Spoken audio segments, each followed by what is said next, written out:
Muito bem. Em nome do Pai, do Filho e do Espírito Santo. Amém. Vinde, Espírito Santo, e enchei os corações dos vossos fiéis, e acendei neles o fogo do vosso amor. Enviai, Senhor, o vosso Espírito, e tudo será criado, e renovareis a face da terra. Oremos. Ó Deus, que instruíste os corações dos vossos fiéis, com a luz do Espírito Santo, fazei que apreciemos retamente todas as coisas, segundo o mesmo Espírito, e gozemos sempre da sua consolação. Por Cristo nosso Senhor. Amém. São Miguel Arcanjo, rogai por nós e defendei-nos no combate. Em nome do Pai, do Filho e do Espírito Santo. Amém. Muito bem. Nós estamos dando os primeiros passos no livro do Gênesis, que é o livro que abre toda a escriturística bíblica, né? Não foi o primeiro livro escrito, viu? Ele não é o primeiro livro escrito, mas ele é colocado no princípio da escritura, porque ele apresenta os fundamentos da fé do povo de Israel. E também nossa fé, né? E também é o livro que se dedica a fazer vamos dizer assim, apresentar a revelação da criação. Então seria meio estranho a gente ter no primeiro livro um livro que não fosse um livro que falasse dos princípios fundamentais, né? No livro do Gênesis, nós temos também 3 livros dentro do Gênesis. Então, se vocês pegarem o capítulo 2 do Gênesis, capítulo 2 do livro do Gênesis, pega bem aí para vocês verem. No versículo 4, nós temos o encerramento do primeiro livro. Capítulo 2, versículo 4, diz assim: tal é a história da criação do céu e da terra. Porque bem aqui terminou a primeira parte, que é aquele grande hino litúrgico da criação. As 10 palavras com que Deus criou todas as coisas, com que a criação saiu do caos para o cosmos, organizado pelo Verbo Divino, pelo Espírito Santo. E nós temos, a partir do capítulo 2, versículo 4b, ou já o parágrafo antes do versículo 5, o segundo livro do Gênesis, que diz assim, ele começa assim: no tempo em que o Senhor Deus fez a terra e o céu. Então, quando ele fala terra e céu, aqui é um hebraísmo, né? Ele se refere a toda a criação, a todo o conjunto da criação. Aqui começa um outro livro, é uma outra narrativa, que foi colada junto àquela primeira, que é um hino litúrgico, e agora nós vamos ter um aspecto diferente da criação. Porque na primeira nós falamos sobre a criação de tudo, da luz, do céu, da terra, da natureza, e chegamos no ponto alto da criação com o ser humano e a lei do Shabat, o dia do descanso. Descansa. E aí encerra e começa agora um outro livro, uma outra narrativa, que agora nós vamos falar sobre a família humana, que é quando Deus vai criar e vai trazer para a contemplação humana a ação do Espírito Santo. Ele vai dizer que Deus criou o homem e soprou no homem um sopro de vida, que é o Espírito. Olha, para vocês entenderem isso, o Espírito Santo, o termo espíritos e vento é o mesmo, em latim tem o mesmo sentido. Em grego se chama pneuma. Pneuma. Em latim, espíritos. Mas esse termo espíritos e vento são análogos, são iguais. Então, muitas vezes, onde a gente vê vento, os padres da igreja, né, da igreja primitiva, eles liam espírito. E aonde a gente vê espírito, eles liam vento, porque o Espírito Santo, a forma do espírito, a potência do espírito, a potência criadora, organizadora, ela é manifesta através do vento, que ele é um vento impetuoso, que ninguém consegue domar, ninguém consegue controlar. E ele é também representado pelo ar em movimento, o ar que movimenta. Se o ar parar de movimentar, a gente morre, né? Então, no segundo relato, os escritores sagrados apresentam a ação do espírito para o homem se tornar um ser vivente. O homem não é vivo sem o espírito. Ele necessita do espírito de vida. Se tira o espírito, ele morre. Então, daí nós temos já as manifestações claras de uma pneumatologia, né? Um estudo ainda bem arcaico sobre a ação, sobre as operações próprias do Espírito Santo. É ele que cria pela palavra de Deus e pela ação do Verbo ele cria. Mas é próprio da operação do Espírito nos dá o sopro de vida, que é o ar. É por isso que o nome do Espírito Santo é Ruá. Ruá. Os hebreus antigos chamavam de Nefesh, ou seja, Nefesh é o ar em movimento. Ruá significa também vento, que é o mesmo Espírito Santo. É o nome próprio. Na verdade, o Frei Raniero Cantalamessa, ele diz que o nome próprio do Espírito Santo é Ruá, o vento da vida. Então, no capítulo 2, nós vemos também como a Terra se organizava. Então, havia 4 rios. Né? Havia um rio que saía do Éden, e esse rio ele se desdobrava depois em 4. O Tigre, o Eufrates, o Gion e o Pison. Boa noite, Juliana. Bem-vinda, minha filha. O Tigre e o Eufrates são rios da Mesopotâmia. O Gion, alguns estudiosos dizem que é um rio da Síria, né, que é o Orontes, mas não se tem certeza sobre isso, né? E o Fison, ou em algumas traduções Pison, seria o Nilo. Mas não interessa para nós saber de que rios estavam falando. O que interessa é saber que esses 4 rios, eles indicam que a criação de Deus envolveu os 4 cantos da terra. Eles chamam de os 4 ventos, nós chamamos os quatro pontos cardeais, norte, sul, leste, oeste. Então, na Bíblia, 4 representa a totalidade da criação. Os 4 eixos, né? O norte, o sul, o leste e o oeste. Total. Então, do paraíso que Deus fez e colocou a primeira família humana para viver, fez brotar um rio que se estendia pelos 4 cantos do mundo. Então, o mundo inteiro é obra de Deus. A mensagem é essa, né? Para a gente não pensar que só alguns povos receberam a bênção e outros a maldição, como isso foi muito vinculado ali na Idade Moderna. O que foi que deu suporte moral e religioso para a escravização dos negros africanos, das populações africanas, né, de maioria negras, né? Eles tinham uma leitura fundamentalista da Bíblia que dizia que aqueles africanos eram descendentes de Cã, que quem vai para a África é Jafé, filho de Noé.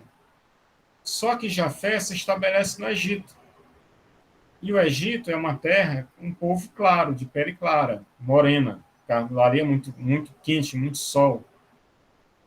Mas você descendo para o sul pelo sul do Egito, você chega em regiões que as populações são majoritariamente negras. Então, não tem também uma religiosidade monoteísta, era a religião dos orixás, dos ancestrais, uma cultura muito ainda primitiva. Então, os europeus viram naquelas populações seres sem alma. Eles diziam que eles não tinham alma porque eles eram descendentes de Cã. Né? Cã segundo filho de Noé, que foi amaldiçoado por Noé. A gente vai ver isso aqui mais na frente, mas só para a gente entender o sentido aqui dos 4 rios. Né? Então, aquele povo era um povo amaldiçoado, por isso podia ser escravo. E sofria barbaridades onde foi escravizado. Geralmente a gente fala do processo de escravização no Brasil, mas para vocês terem uma ideia, o processo de escravatura nos Estados Unidos foi uma coisa animalesca, muito pior do que aqui no Brasil. O português ele ainda era muito condescendente, ele era muito bruto, mas ele era bem mais condescendente do que o americano. Basta vocês fazerem uma pesquisa sobre alguns filmes como Mississippi em Chamas, A Fundação de uma Nação, Assim Nasce uma Nação, o outro filme, é porque eu não lembro muito, onde até hoje, né, se traz resquícios extremamente dolorosos no sul dos Estados Unidos, de muito preconceito, de muita crueldade com as populações negras. Então, no Gênesis, nós aprendemos que todos os povos são abençoados por Deus. Do jardim, do lugar que Deus fez para a família humana viver, saía um rio que se alargava por todos os cantos do mundo, abençoando todos os lugares. Tá certo, gente? Então, aqui vamos dizer, a grande chave de leitura do capítulo 2. Agora nós entramos, no capítulo 3, nós entramos em uma terra assim, muito perigosa da interpretação, que é a questão do pecado original. Por que isso? Porque uma leitura errada disso pode fazer com que a gente tenha uma visão de que Deus é um Deus cruel. Porque a gente diz, nós morremos por culpa do pecado original de Adão e Eva. Tem gente que pergunta assim, mas por que eu tenho que morrer pelo pecado de Adão e Eva, né? Por que Deus não perdoou em Jesus, Adão e Eva e pronto? Mas é assim, vejam bem, existe toda uma dinâmica aqui para a gente entender o mistério do pecado. Os escribas judeus, quando foram escrever sobre o pecado, o mal, eles estavam diante de uma realidade muito dura. Eles estavam no exílio da Babilônia, sofrendo barbaridades. E lá eles eram escravos, eles perderam a terra, perderam a liberdade, perderam até os nomes. Lá, um escravo, a primeira coisa que faz é ganhar um outro nome. E lá, quando eles começaram a se reorganizar, eles começaram também a fazer profundas meditações sobre os mistérios da vida, dentre eles o mistério escuro do pecado. Por que vem o mal para o mundo? Se Deus fez todas as coisas boas e perfeitas, por que existe o mal? Por que Deus simplesmente não fez, não permitiu que o mal viesse para cá? Se os anjos são seres que não têm vontade, por que alguns se rebelaram? Porque a rebelião é sinal de vontade, né? É um sinal de vontade. Só pode se rebelar quem tem vontade. Quem não tem vontade não se rebela, né? E por que o homem tem essa tendência natural a pecar, a fazer o mal? Aqui o capítulo 3 do Gênesis busca fazer uma reflexão sobre isso. O que é que ele vai dizer? Quando Deus fez o homem e a mulher, colocou os dois para viver em um lugar que ele chamou um lugar de delícias. Um lugar onde viviam nus, porque eram puros como crianças. Um lugar em que viviam felizes com o que tinham e com o que não tinham. Mas Deus também colocou limites a essa liberdade. O limite é a obediência. Então havia 2 árvores no jardim. Uma estava no centro, era a árvore da vida. Essa árvore da vida é uma prefiguração da cruz de Cristo, o madeiro da cruz, a árvore da vida. E havia ao lado uma outra árvore, a árvore da ciência, do bem e do mal. A vida é dom de Deus, a ciência também é dom de Deus. Acontece que o grande perigo é quando a criatura, que somos nós, se arvora em ser senhor da árvore da vida ou da árvore da ciência do bem e do mal. Apareceu para aquele jovem casal um ser que não era estranho à criação, que é a serpente, mas não foi uma serpente mesmo. A serpente aqui é apenas utilizada como uma máscara para retratar a imagem do tentador, do inimigo, do demônio. Agora vocês podem perguntar, por que usa a serpente? Porque em muitas culturas pagãs, a serpente representa a morte, representa o ser que vive entre a vida e a morte. E também a serpente representa o ciclo natural de morte e ressurreição, em muitas culturas antigas. Onde os escribas judeus estavam, a serpente era uma divindade que representava a morte. É tanto que a gente vai ver depois que Moisés, faz uma conversão da serpente, no capítulo 21 do Números, do livro dos Números. Então, aqui a serpente é utilizada como uma máscara para esconder a figura do demônio. Vai tentar Adão e Eva. Tenta Adão e Eva para que eles transgridam. A transgressão é um ato de insubordinação à soberania de Deus. Deus colocou a árvore da vida e a árvore da ciência do mal e disse, olha, vocês não precisam dela, deixa comigo. Mas aí a serpente veio e tentou Eva. Vocês podem perguntar, por que ela não tentou Adão? Bem, primeiro, Adão era filho de Deus. Adão nasceu de Deus. Por isso, Jesus tem Adão como uma prefiguração da sua própria encarnação. Quem fez Adão foi Deus. E Eva nasceu de quem? De Adão. Do lado de Adão, não é verdade? É ou não é verdade? Do lado de Adão, mas foi Deus que criou também. Não, Deus criou, mas a diferença é, de quem foi que Adão nasceu? Adão saiu de quem? Do barro, não foi? Isso. Ou seja, da obra da criação.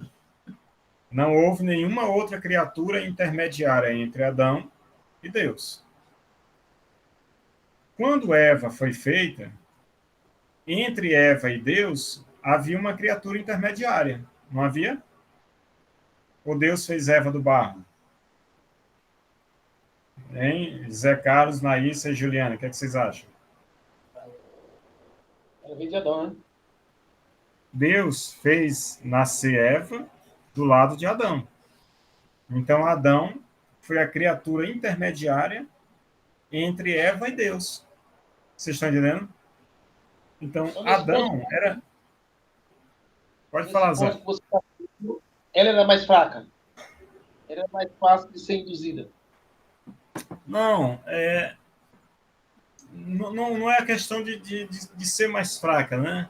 Era uma questão do título de relação que tinha com o Criador.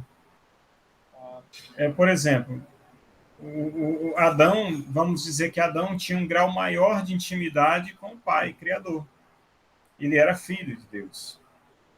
Eva conhecia também Deus, tinha intimidade com Deus, porque também foi feita por amor e foi feita por ação de Deus.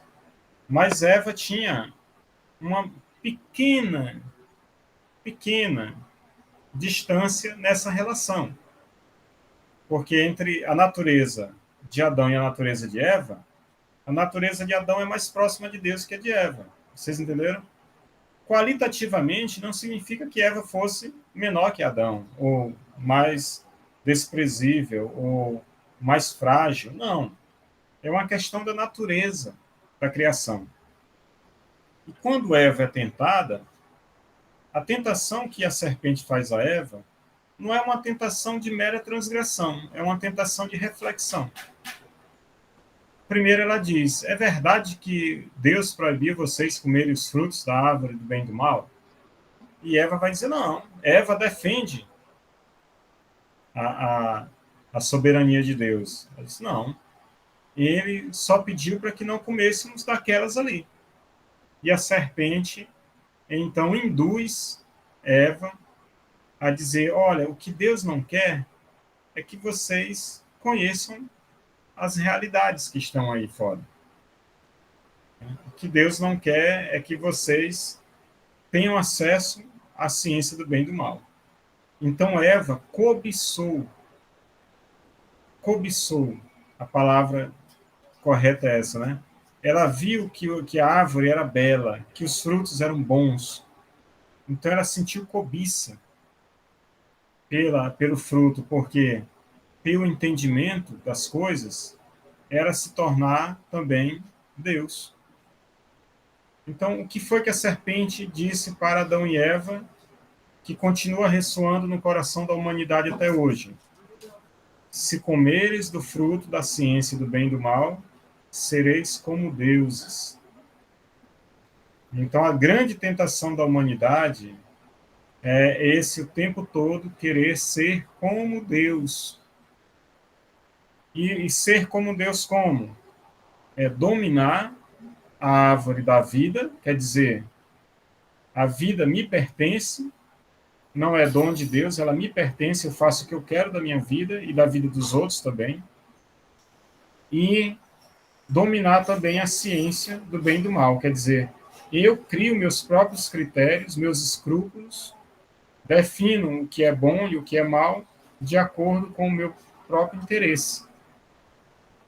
Quando Adão e Eva comem o fruto, a primeira coisa que acontece é que eles percebem que estão nus. Porque ali o homem e a mulher, eles perdem, com esse ataque à soberania divina de Deus, eles perdem o princípio da inocência.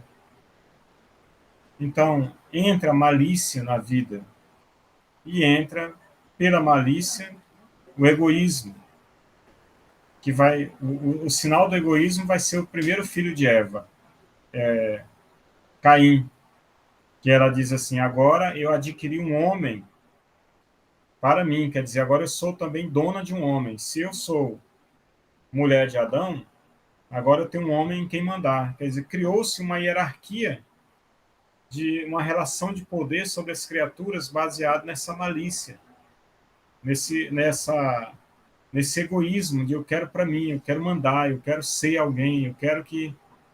Né? E o grande pecado de Adão e Eva não foi comer o fruto, foi desobedecer, a desobediência.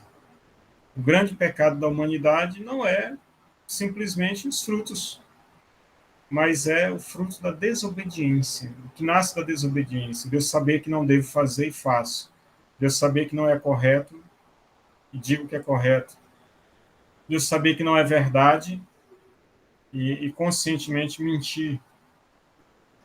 Então, daqui nasce, junto disso, nasce a morte como um aspecto negativo. Agora vamos fazer uma reflexão. A culpa de Adão e Eva gerou uma sentença para todos eles. Para Adão, gerou a sentença de que Adão, que tinha tudo nas mãos, agora vai ter que trabalhar bastante para poder comer o pão suado de cada dia. E a terra, que era uma terra de delícias, agora é uma terra que vai precisar ser cultivada. Né? A Eva, a sentença que Deus deu a Eva, foi que ela agora seria submissa ao marido, ela não seria uma igual, como ela foi criada igual, né? Deus fez homem e mulher os fez, né? Agora ela seria submissa ao seu marido, e ela teria também dores de parto. Os partos seriam dolorosos.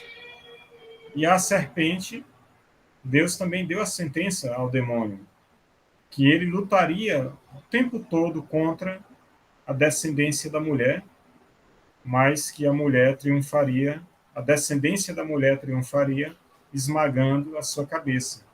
Quem é a mulher? Os místicos dizem, é a Virgem Maria, da qual Eva é só uma figura, né? Uma figura. Deixa para mim, velho.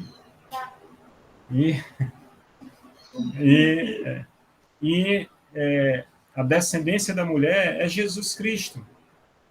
E o demônio, durante toda a história humana, o demônio vai viver essa guerra, mas vai viver sempre por baixo, sendo sempre pisado na cabeça pela descendência da mulher, né? Que é a descendência da mulher na história, uma vez que Jesus ressuscitou, a descendência da mulher na história é a igreja, tá certo? Agora, também, o pecado de Adão e Eva gerou a morte. Então, será que eles não morreriam? Não, vejam bem. O pecado de Adão e Eva transformou a morte num aspecto negativo, porque a morte é algo natural da criação. Todo ser vivo nasce, cresce e depois morre. Desde as árvores, as plantas, os animais, o homem e a mulher. A única coisa que não morre são os seres não vivos. Por exemplo, as montanhas, né, as pedras. Eles não morrem, mas a natureza, os animais e os seres vivos morrem. Só que os seres humanos eram para morrer como os animais, em paz. Quando o animal vai morrer, não sei se vocês já tiveram essa experiência, o Leão, que é fazendeiro aqui, já deve ter tido. Quando o animal vai morrer, ele procura um lugar solitário, se deita e morre. Ele não fica agonizando, ele não tem medo do ciclo vital da morte. Ele não encara a morte como um aspecto negativo, mas é um aspecto natural da existência. Então, nós também deveríamos ter a morte como um aspecto natural da existência. Mas, no entanto, a morte, por causa do peso do pecado, ela se transformou em algo profundamente negativo, doloroso, e que faz com que muita gente tenha medo até de viver só pensando na morte. Então, essa cadeia gerada pelo pecado, essa prisão psicológica, espiritual, emocional, gerada pelo pecado, né, da desobediência, do egoísmo, da malícia, ele só vai ser superado com Jesus. Os apóstolos, depois que tiveram a experiência de Jesus ressuscitado, os apóstolos, se vocês verem o testemunho da igreja Marte, vocês ficam, meu Deus, esse povo é louco, né? Quando São Tiago foi ser morto, Tiago menor, né? Primeiro morreu no ano 46, no ano 42 morreu Tiago, irmão de João, Tiago maior, né? O irmão de João. E no ano 46, não, no ano 52 morreu Tiago, o menor, o da carta, né? A Epístola de São Tiago. Então, quando Tiago morreu, no momento em que martirizaram Tiago, um dos soldados que estava lá pediu para morrer junto com ele, para ser martirizado junto com ele, por causa da santidade de Tiago, da fé que Tiago colocava, né, assim, em evidência. E muitos cristãos, vendo outros morrerem nas arenas do Coliseu Romano, por serem cristãos, e muitos homens e mulheres da igreja pediram para morrer junto. Um exemplo foi Santa Cecília. O carrasco de Santa Cecília ficou tão comovido com o martírio dela que também pediu para ser martirizado. Mas por quê? Porque A morte foi vencida, gente. A ressurreição de Jesus nos libertou do jugo da morte. Qual é o jugo da morte? Muita gente pensa assim, mas o jugo da morte não seria nós deixarmos de morrer? Não. Porque a gente só vai deixar de morrer no céu. No céu ninguém morre mais, não. Mas você já imaginou, nós temos 7,7 bilhões de pessoas vivendo no mundo. 7 bilhões e 700 milhões de habitantes vivendo no mundo. Vocês já pensaram se esse povo todo não morre? O tanto de filho que vem, né? Quantas gerações já tem? Nós estaríamos com o mundo com mais gente do que peixe no mundo, né? Então tem que morrer para que a história continue. Mas a história não tem. Jesus Cristo veio para tirar o negativo da morte, porque a história não acaba com a morte. A morte é um processo de transformação dessa realidade física em uma realidade espiritual. E quando Jesus apareceu, os apóstolos ficaram morrendo de medo, porque para eles a morte de Jesus foi uma tragédia sem fim. E Jesus ressuscita para dizer, olha, não se preocupe não, na casa do meu pai tem muitas moradas e está tudo preparado para vocês, e nós vamos viver juntos para sempre. Mas não mais nessa realidade aqui, onde nós sofremos com o pecado, com a malícia, com o egoísmo e com o medo da morte. Não mais. Tá bom? Então, aqui foi a grande tragédia humana.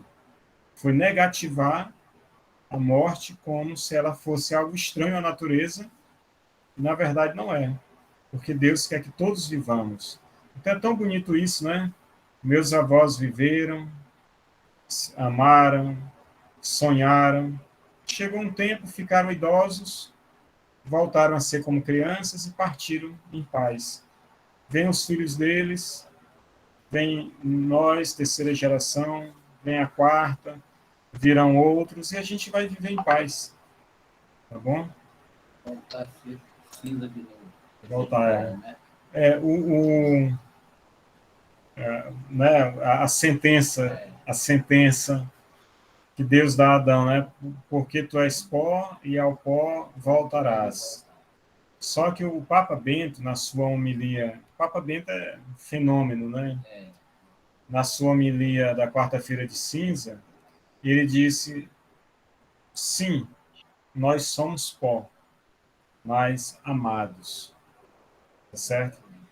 Então não esqueçam disso.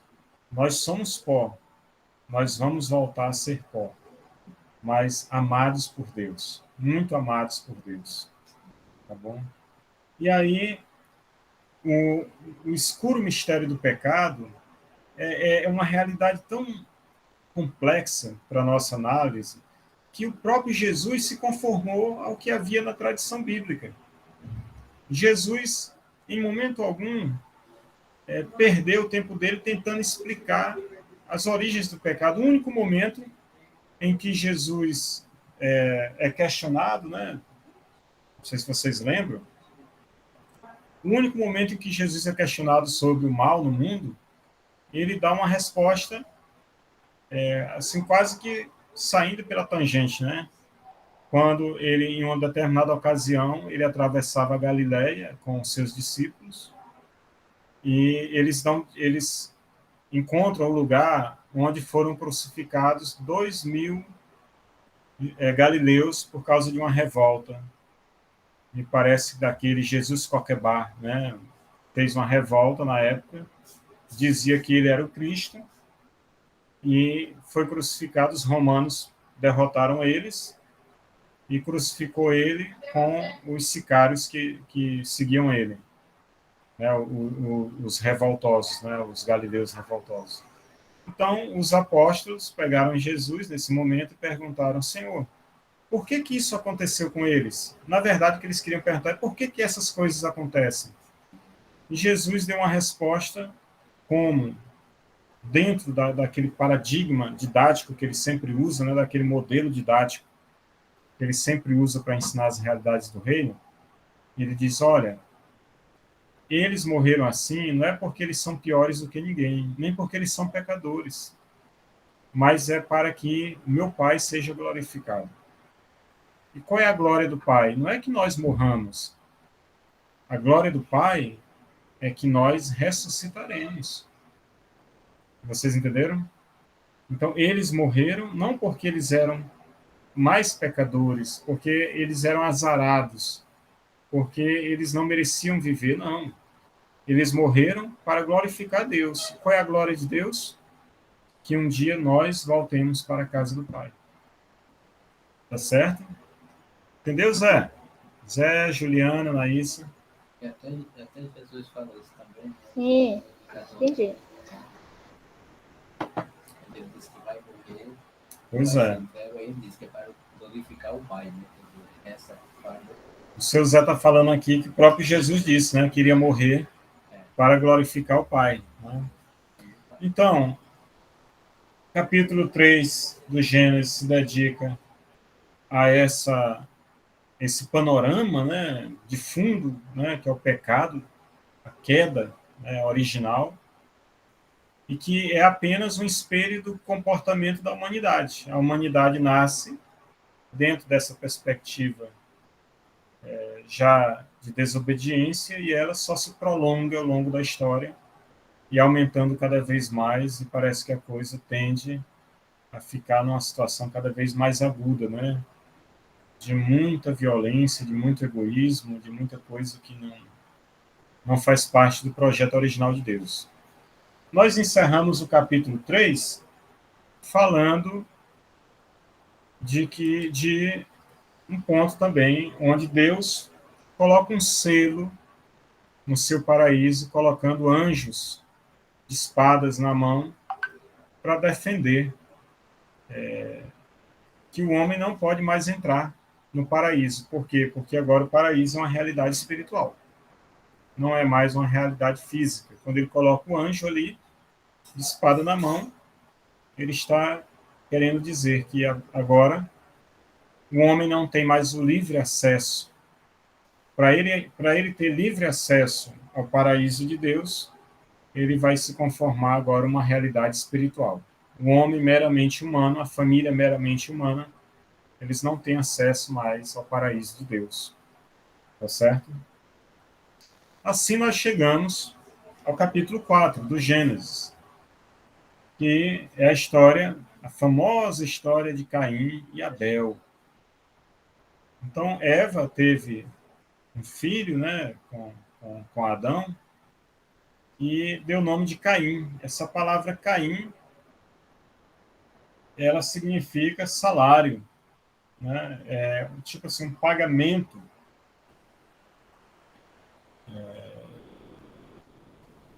Ela diz assim: gerei um homem com a ajuda do Senhor. Esse gerar com a ajuda, né? Então, é como se fosse o salário dela, o pagamento dela, a bênção que Deus deu para ela. E agora ela tinha um filho em quem mandar. Depois ela teve um outro filho, chamado Abel. Abel significa pranto do justo, né? O pranto do justo. E esse justo significa é o nome mais antigo de Deus, e seria Deus, né? Então, lamento de Deus, porque é o justo que morre nas mãos do pecador. Vamos entender essa história direitinho, Caim e Abel. Muita gente pergunta qual é a chave de leitura de Caim e Abel. Vejam bem, quando esse texto foi produzido, o povo de Israel estava entrando em Canaã, na Terra Santa, na Terra da Promessa. Canaã era uma terra habitada por um povo, os cananeus, né? Claro, né? Canaã, os cananeus, né?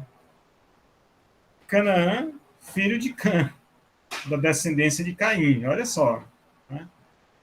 E eles eram pecuaristas, agricultores, eles eram agricultores. E eles tinham uma divindade para a agricultura, que era uma divindade chamada Baal, o deus da fertilidade. E a forma de cultuar Baal era as cerimônias orgiásticas, né? Vários jovens, várias moças, tendo relações sexuais no templo de Baal, a base de muito vinho, né? De muita pinga, né? Não tinha pinga, não, tinha vinho, né? E também tinha o sacrifício de crianças e de animais a essa divindade pagã. Então, quem eram os israelitas? Eles eram os pastores que estavam entrando na terra de Canaã e entrando em contato com essa civilização agrícola que tinha uma divindade. Então, muitos israelitas, eles acolheram Baal como um deus, deixando o Deus deles para trás, né? Achei que não pode deixar. Obrigado.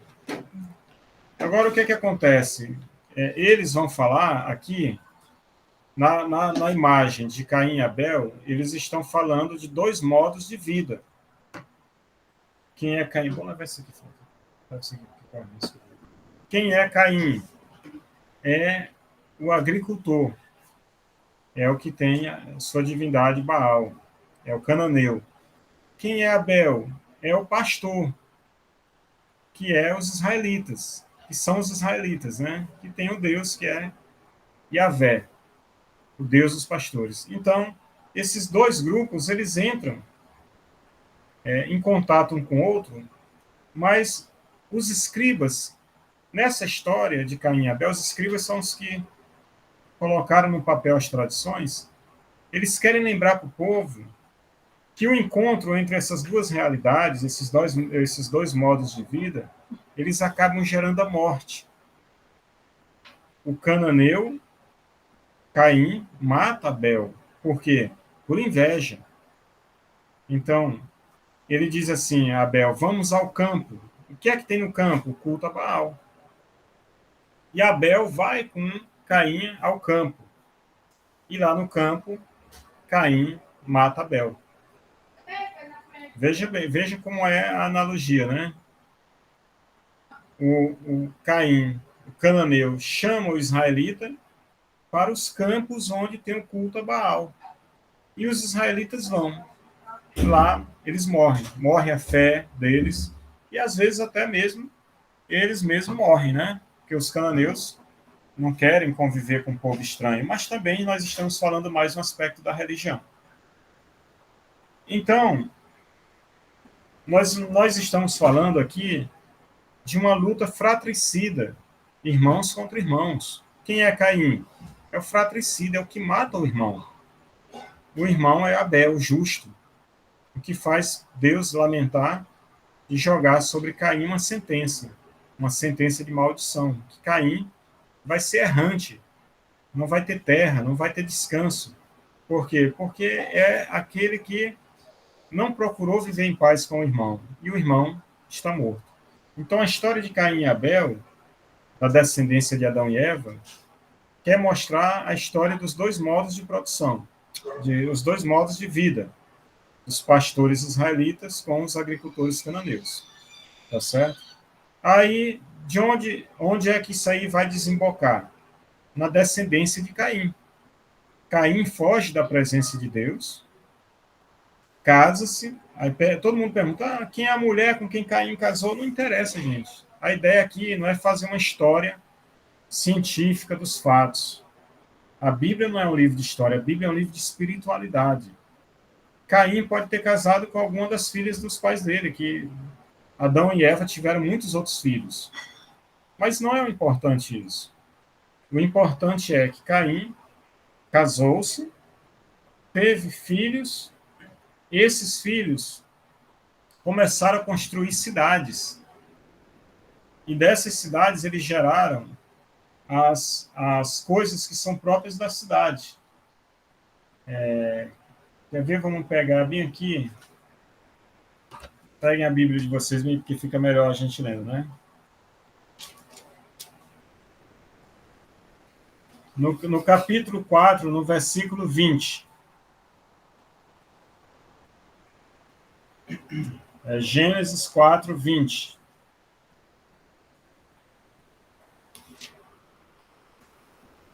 Ele diz assim, a Ada, que é a mulher do Enoque, né, que é o Enoque já é o filho de Caim.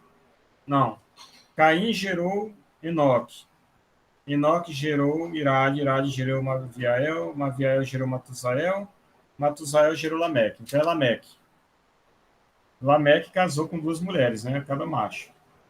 Aí ele deu à luz, ela deu à luz Jabel, que foi o pai dos que moram em tendas, nos rebanhos. Ou seja, era o pai dos... aquele povo que vive no deserto, como é que chama? Dos nômades do deserto. Rapaz, tô com uma palavra bem aqui no...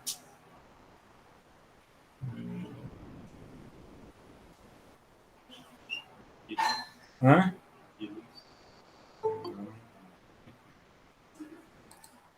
Eu vou lembrar, daqui para o final eu lembro. O nome do seu irmão era Jubal, que foi o pai dos que tocam cítara e os instrumentos de sopro. Boa noite, Malígia. Muito bem-vinda, meu filho. Depois teve outro filho, chamado Sela. Não, aí a mulher Sela deu à luz a um outro filho chamado Tubal-Caim, que é o pai de todos os que trabalham cobre o ferro, quer dizer, os laminadores, os que fazem lâminas para a guerra. E depois teve um filho, uma irmã chamada Noema, que significa alegria. O que é que significa esses nomes? Olha, o Jubal o Jabel, Jubal, Tubal-Caim e Noema são as coisas que tem na cidade. Os negociantes, os comerciantes, os caravaneiros, os que tocam cítara, os que fazem festas, celebrações. Os laminadores os que fazem as espadas, as lanças para a guerra. E Noema significa alegria, prostituta, né? A prostituição. Então, esses são os filhos que vão gerar as cidades. No texto, vocês podem estar achando complexo isso, mas no texto, o autor sagrado quer dizer o seguinte: as cidades são lugares onde prevalecem os filhos da corrupção, do pecado. Agora vocês podem pensar, mas a gente vive na cidade, mas é porque nós estamos aqui, veja bem, nós estamos no contexto ainda de Caim e Abel. Abel, o modo de vida dos israelenses era um sistema chamado sistema tribal. Eles viviam em tribos, eles não viviam em cidades. Era até Israel é formado por 12 tribos.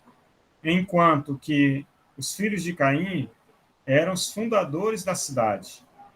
E essas cidades tinham um clima de pecado.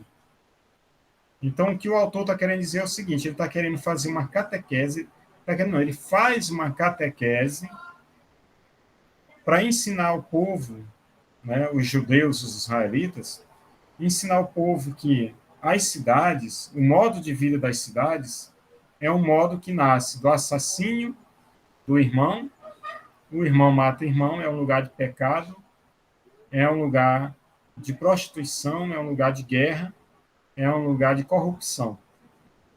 Tá certo? Então, o fundo da história é esse. Né? É a nossa chave de leitura. Tá certo?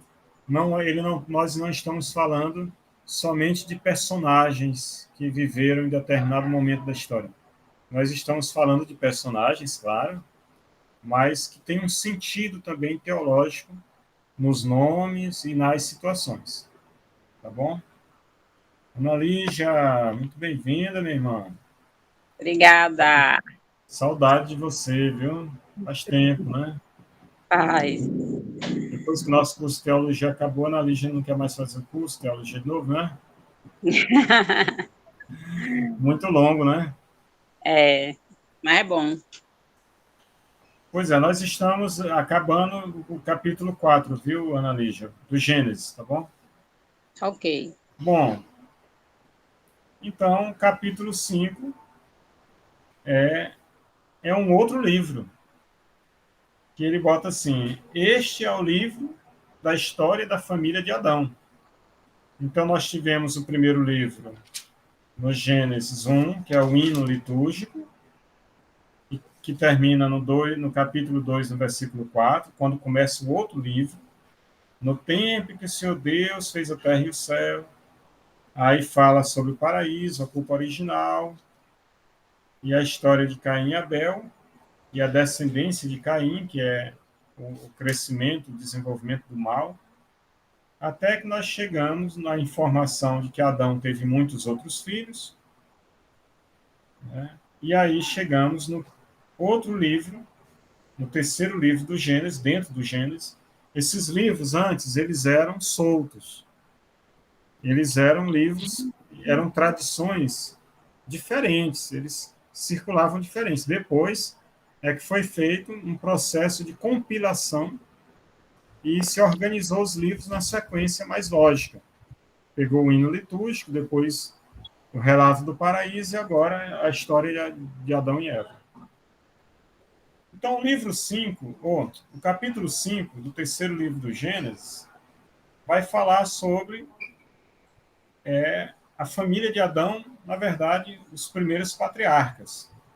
E ele começa de uma forma muito bonita, né? Diz assim: quando Deus criou o homem, capítulo 5, versículo 1. Quando Deus criou o homem, ele o fez à imagem de Deus. Criou homem e mulher e os abençoou. E deu-lhes o nome de homem no dia em que os criou. Criou homem e mulher. Aí começa as descendências. Adão viveu 130 anos e gerou um filho à sua semelhança e à sua imagem, e deu-lhe o nome de Sete. Depois de haver gerado Sete, Adão viveu 800 anos e gerou filhos e filhas. Todos os outros é assim, todo mundo vive muito tempo. Aí vocês podem perguntar: nossa, mas o povo vivia muito tempo, né? Agora, aqui, nós temos que entender que o calendário deles não é o nosso calendário de um ano ter 365 dias. Eles usavam um calendário agrícola, um calendário das colheitas. Então, os anos eram contados de acordo com as colheitas. Uma outra coisa, a ideia não é falar da idade, quantos anos viveu, porque quem escreveu não estava nem perto de estar lá. A ideia é falar da bênção da longevidade. Viver muito tempo, viveram quase 1000 anos, aí vai descendo. Viveram 700, 500, até que chega um ponto em que vive 150 anos. Então, viver muito tempo significa um sinal de bênção. Então, com isso, os autores sagrados querem colocar que essa primeira geração de patriarcas, excluindo Caim, claro, né? E Abel, que morreu nas mãos de Caim, essa primeira geração foi abençoada por Deus com o dom da vida. Mas depois do tempo, eles morrem para que suas descendências vivam. Sim, Juliana, tá certo, filho. Fique com Deus. Depois você olha o restante da gravação, tá bom? Para pegar alguma coisa, qualquer coisa, se fala com a gente, tá? Com Deus. Boa noite. Até mais, Ju. Então, vamos lá. No capítulo 6, nós já vamos tratar sobre como aquela família de Caim se desenvolveu, e aí começa a grande corrupção da humanidade. Já não são mais tribos, agora nós estamos falando de humanidade. Quando os homens começaram a multiplicar-se sobre a terra, e lhes nasceram filhas. Os filhos de Deus viram que as filhas dos homens eram belas, e escolheram esposas entre elas. Aí existe uma questão bem aqui. Quem são esses filhos de Deus? A exegese, durante muito tempo, se debateu sobre esse tema. Para muitos, quando o autor fala que filhos de Deus, ele está falando sobre os descendentes dos patriarcas, que tem como primeiro Adão, filho de Deus. Só que para muitos outros, esses filhos de Deus seriam anjos caídos, anjos que vieram viver na terra, caídos, expulsos do céu, para viver na terra, e que se misturaram com a raça humana. Bom, no estudo da angeologia, inclusive tem um livro novo aí que foi lançado pela Paulus, que eu já até pedi uns para nós. No estudo da angeologia, esse processo, esse evento da relação entre anjos e seres humanos é impossível, porque a natureza angelical ela não entra em contato com a natureza humana, a não ser através de mensagem. O que é o anjo? É o mensageiro. Mas o anjo ele não pode, por exemplo, tocar na gente, porque ele é espírito, ele não é carne. Ele não pode, por exemplo, ele aparece a Maria, mas não diz como ele apareceu. Pode ter sido só a voz, uma luz, uma iluminação interior, não se sabe. Ele aparece a Zacarias, uma visão, quer dizer, uma moção. Não foi aquela imagem física do ser físico ali, porque o anjo não é físico, ele é espírito, ele é um ser totalmente espiritual. Então, se ele é espiritual, ele não teria como entrar em relação com as filhas de Deus. Então, é muito mais provável, né, muitos exegetas asseguram isso, que é mais provável que esses filhos de Deus fossem os descendentes dos patriarcas da linhagem de Adão, o primeiro filho de Deus, tá certo? Quer dizer, quando começam as descendências, aí a maldade se espalha, que vem daquele mesmo fruto da desobediência, da malícia, do egoísmo, e eles vão indo em direção cada vez mais a um mundo de pecado mais distante de Deus. Nesse ponto bem aqui, nós começamos a entrar na narrativa do dilúvio. O que é o dilúvio? É um castigo, é uma purificação. A criação é a criação de Deus que passou das águas do caos primitivo para cosmos, iluminado pelo Espírito. Agora, ela, por causa do pecado, ela volta para o caos primitivo, que são as águas do dilúvio, as águas da morte. O que é que Deus faz? O pecado é tão grande que o dilúvio vai vir, quer dizer, o caos primitivo está voltando para a humanidade. Mas Deus percebe também, o Espírito Santo percebe que existem homens justos na criação e que entre eles existe o justo Noé. Então Deus chama Noé para escapar da tragédia do caos primitivo, manda que Noé construa uma grande arca e nessa grande arca se salve. Aí vejam bem, se salva ele e a família dele. Aqui há um ensinamento que eu acho muito bonito, né? Noé era justo. Ele é o pai de família, o homem justo, trabalhador, sério, comprometido com a verdade. No meio do mundo do pecado, ele é um homem justo. Ele não se deixa levar pela onda. E quando Deus chama Noé para construir a arca, ele coloca dentro da arca a família de Noé. O que é que nós podemos tirar desse ensinamento? A justiça de um da família salva a família toda. Hoje eu estava conversando com uma pessoa sobre um jovem que dava muito trabalho. Não, um jovem muito bom. Um jovem muito bom. Uma pessoa muito tranquila. Mas o pai era daqueles que gostava muito de confusão, parece que não era. E o jovem acabou tendo uma situação muito difícil na vida. E a pessoa me contando, ela disse assim, pois é, porque a pessoa paga o mal que ela fez até a quarta geração, porque está na Bíblia, né? Eu fiquei com vontade de dizer, mas Deus não faz isso com ninguém, né? O mal é que faz, né? A maldade que a gente tem é que causa, né? Mas Deus não quer o mal de ninguém. Mas se as pessoas querem viver mal, é um direito delas. E Deus permite, né? Se você não quer andar certo, você quer andar torto, problema seu. Você sabe que tem um caminho alternativo, mas não quer fazer o quê? Né? Não somos anjos, nós temos vontade, temos o livre-arbítrio. Né? Então, para isso, nós vemos que o homem justo, ele salva a família dele. A mulher justa salva a família dela.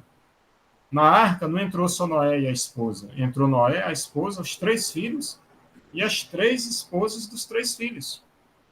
Foram Sem, Cã e Jafé, os 3 filhos de Noé. E com eles entraram os animais que representam a criação de Deus, para que a partir daquele momento o mundo voltaria às trevas do caos primitivo, através das águas do dilúvio, mas a criação estava salva dentro de uma pequena arca. Por analogia, nós entendemos, Santo Agostinho explica isso assim, a arca representa a igreja. Dentro da igreja está o justo com a sua família e está a criação, os animais que representam a criação de Deus.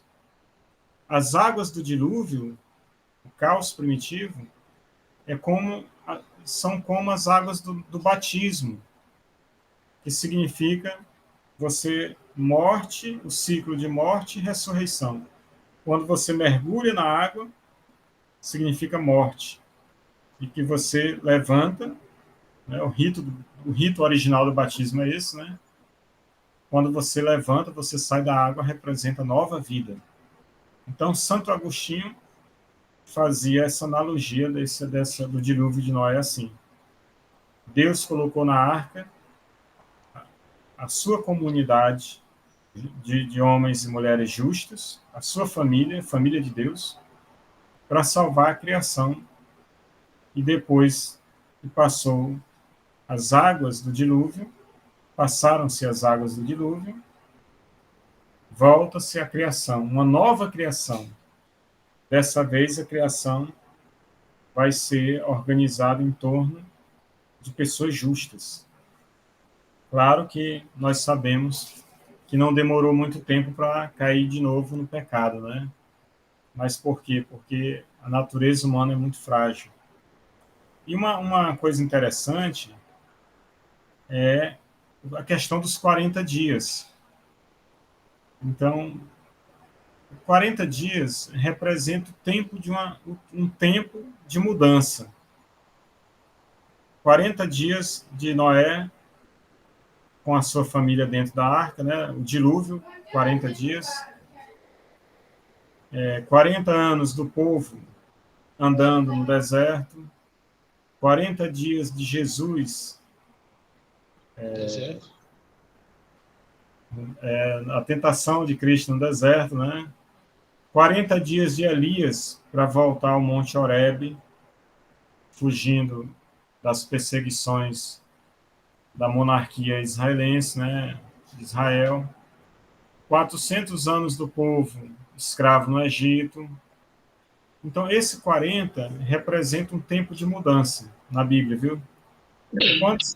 Quando se refere a pessoas, 40 quer dizer o tempo de uma geração. Para os judeus, uma geração era contada a cada 40 anos. A primeira geração tem 40, nasce a segunda geração. Não é que uma morre para outra nascer, não. Mas é que 40 anos é o tempo que surge uma nova geração. Tá certo? Então, o tempo que Noé passou convivendo com o dilúvio, né, 40 dias, representa um tempo de renovação. A terra seria toda renovada. E aquele primeiro grito de pecado estava sendo estava sucumbindo diante do dilúvio, para que nascesse uma nova humanidade. O sinal dessa nova humanidade é a pomba, né? Que Noé solta a pomba, ela voa, depois ela volta com o bico, no bico, trazendo no bico um galho de uma folhinha de oliveira. A oliveira, gente, é o símbolo. A oliveira não, a videira, desculpem, videira. A vide, né? A planta que gera a uva para fazer o vinho. A videira é o símbolo de Israel. Na época de Noé não tinha Israel, não tinha, os israelitas ainda não viviam. Noé é um patriarca. Só alguns anos depois é que vai aparecer Israel. Mas já traz a mensagem de que essa nova vida, essa nova humanidade vai ter como sinal de aliança Israel. Então Israel vai ser o grande sinal da aliança de Deus com o mundo. Nós estamos aqui preparando o advento do cristianismo. No cristianismo, Deus fará a sua aliança definitiva com a humanidade. Israel vai ser um prelúdio dessa aliança. Então, Noé, terminado o período do dilúvio, Noé ainda fica um tempo esperando as águas baixar, e 150 dias depois, quando as águas baixam, né, Noé e sua família, com os animais que estão guardados por ele, descem da arca, e ali começa uma nova humanidade. Nós estamos no capítulo 9 do Gênesis, né? Na nova humanidade, Deus propõe também uma nova aliança. A aliança do arco-íris. Significa que sempre que for ter uma chuva muito forte, Deus olha para o arco-íris e lembra que fez uma aliança. Perdão, gente. É o sono das 8h30 que está chegando. Deus faz aliança com o povo, lembrando para eles que o Senhor da vida é Deus. Então, cabe ao povo apenas obedecer. Noé tem filhos, seus filhos têm filhos, mas acontece também um dado interessante na história de Noé. No versículo 18, capítulo 9, versículo 18. Vamos pegar aí. Gente, se vocês tiverem alguma pergunta, pode fazer, viu? Que eu vou falando. Mas pode ficar à vontade. Diz assim: os filhos de Noé que saíram da arca eram Sem, Cã e Jafé. Cã era o pai de Canaã. Esse Cã e esse Canaã, eles são o mesmo Caim lá da história de Adão e Eva.